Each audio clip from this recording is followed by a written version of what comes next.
Hello everybody, today we are going to talk about arrays. Let's write something like that, int a. Normally, when we define a single variable like that, our compiler allocates memory. In this situation it is 4 bytes, because we have integer variable here. And we can get value from the allocated memory by using identifier. And in our situation, identifier is called a. And what if I wanted more than one variable, for example 10 of them? I could do something like that, for example. Int a, b, c, d, e, f, g, h, I, j, and I could just continue that, right? I could do something maybe easier, something like that. Int var1, var2, var3, var4, var5, and just continue that, right? But as you have probably noticed, it takes a lot of time, and all of the values have different identifiers. So I can't use them so easily because I have to memorize all of the names. And what would happen if I wanted not 10 variables, but 100 or even 1000 of variables? Well, it would take too much time to create something like that, and even if we did it, it would be a nightmare using something like that. And again, what will happen if I change the amount of variables that I need? You probably can guess. It would be very time consuming. And that's why we have something what is called an array. This is how memory looks like for typical variables and arrays. Here we have the typical variables. As you can see, here we are defining int a and int b. And as you can see, there are many other things stored in memory between variable n and variable b. There might be, but it doesn't need to be like that.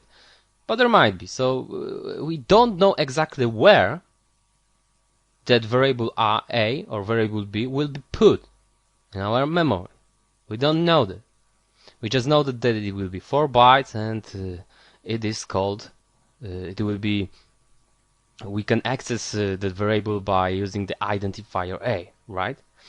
Okay, but here we have an array.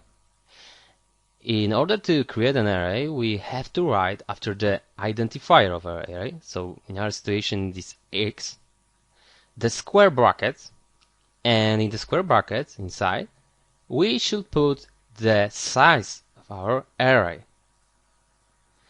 And it means right now that for here that we will create an array of 4 elements.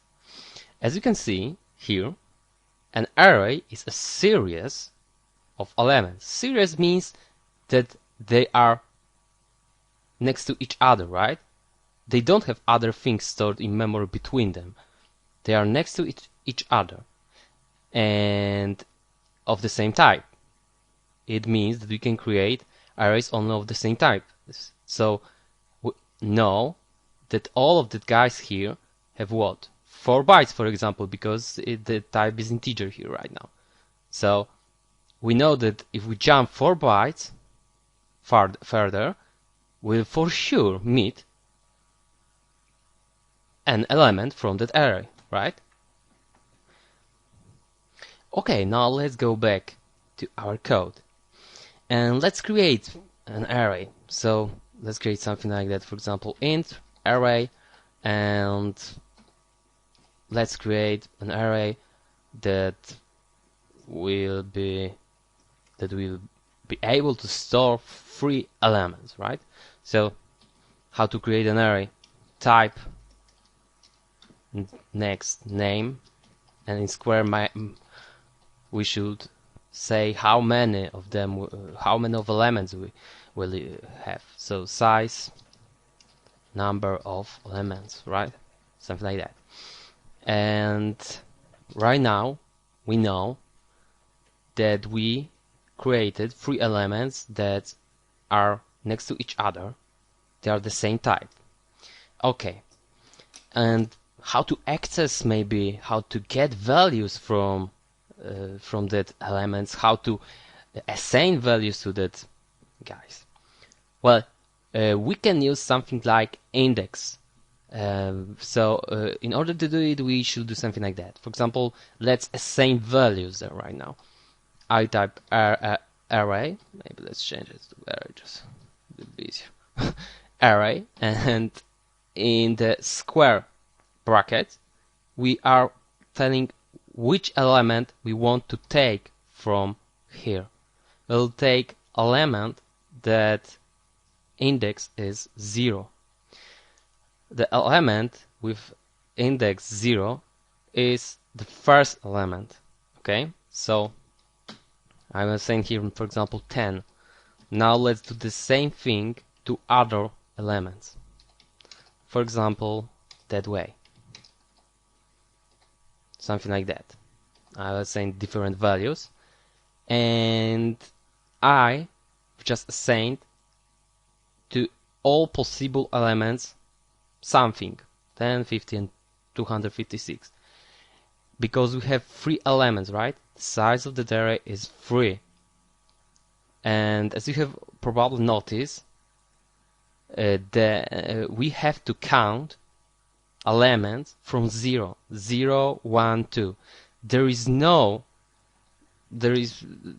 such thing like array 3 right now here. I can't do something like that. I can't assign things here. If I do it, of course, the thing will compile. But look, what is very wrong with that thing? Let's create that maybe let's make it 4 like here, so it will be easier for us to understand it. And now it's of course cool thing, but we can do something like that, for example. That's very wrong thing. Why? Because when we create something like that, we have something like that here, and as you can see, we don't have anything after that place, right? We don't know exactly what is after that place. There might be other things stored in memory after and before. So right now we are trying to assign a value to something what is here. We don't know what is it. We are trying to do it, so probably we've just destroyed something.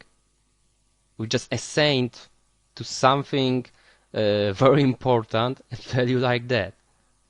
So that's really bad thing. Okay, so we can't do something like that because we could destroy our program. We could assign to other program something. So remember that we have to count from 0. 0, 1, 2, 3, 4. That thing, it doesn't exist. Well, we can't do it because it exists, memory exists there, but we can't, we shouldn't, we mustn't do something like that. Okay? Now let's see how to get the values from there. So for example, array, and let's do something like 0 equals, for example, that way. 0, 1, 2, and 3. 0, 1, 2, and 3. That are all 4 elements, right? That array, size of that array, so number of elements is 4. Let's build it, and as you can see, now we can see the values from that guys, because we use the index here. That thing is called index. Now let's try to maybe see what address have that elements. How to get address of element in the array. We are using also ampersand here, but let's do it that way. Address, and this time we are doing this that way.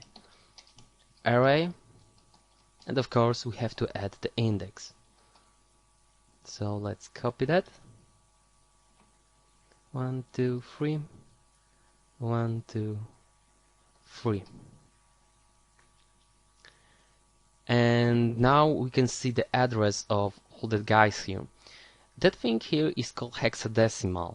It means that we have 16 numbers in that notation.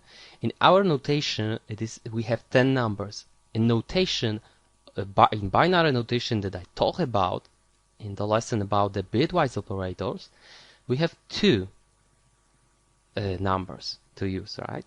2 digits only. Here we have 16. Well, we can't have 16 numbers because we have only 0, 1, 2, 3, 4, 5, 6, 7, 8, 9, and we only know that, guys, right? So if we want to have notation that have 16 numbers, we are using A, which is 10, right? B, which is 11, C, which is 12, D, which is 13, E, which is 14, and F, which is 15. And now we have totally 16 numbers here. I told you how to change notations from for example, binary to the decimal notation. From the hexadecimal to the decimal notation, so to our notation, it looks the same. So for example, let's change 1 to A. And so I should just 1 multiplied by something plus 2 multiplied by something plus 3 plus A multiplied by something. And now we are in what notation? We are in 16 notation, in the hexadecimal notation, right? So we will do something like 16 raised to multiplied by 16 raised to A multiplied by 16 raised to, and now the position 0, 1, and 2. So 0, 1, and of course 2. And now what?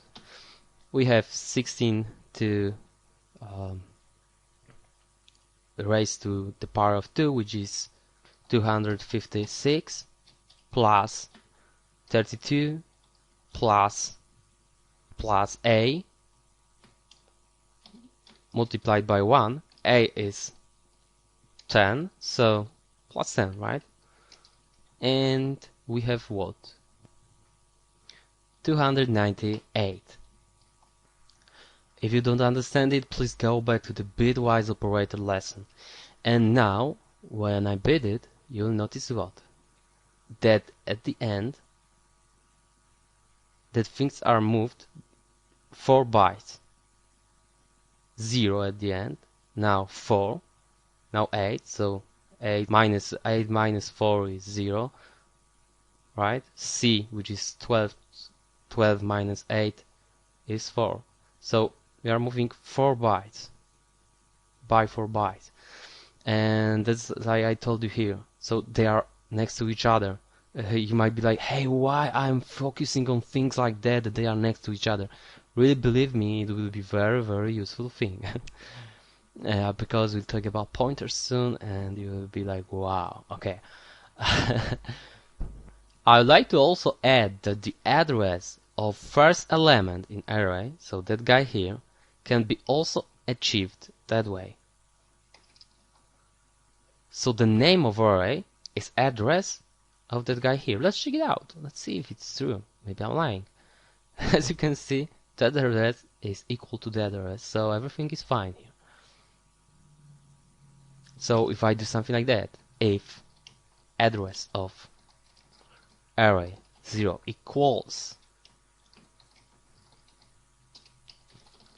that's true. That thing should be, of course, executed. Let's check it out. As you can see, that's true. I am not lying. Okay, so that's all about the arrays. And now, as you can see, for example, I told you I want to have 500 of elements, integer x 500, and instantly I have 500 of elements, and they are next to each other, right? So that's really cool. And now I can change, for example, it to 300. I can change it to 1000. So cool. But please remember that this number here must be here before compilation. we can't have, for example, that way, C in A, and for example that. We can't get the size of array after we run the program. It has to be here before running program. So it could be something like that, constant, which means that this variable will not change for sure. And yes, that way I can do it, but I can't take it from the user and say, hello, I want, for example, 500 elements. We can't do it. We have to use dynamic operations to do that. We'll talk about them later, but right now we can't do it because we have to know how many of that guys here, you see, we will have next to each other before compilation, so our compilator will be able to do something like that, because he won't be able to do something like that after running program if we don't use the special operators to do it. So with that guys here, with that construction, we can only say, hey, I want 100 elements, and that's okay. We can't change it after running that program. Okay, that's all in this lesson. Thank you very much.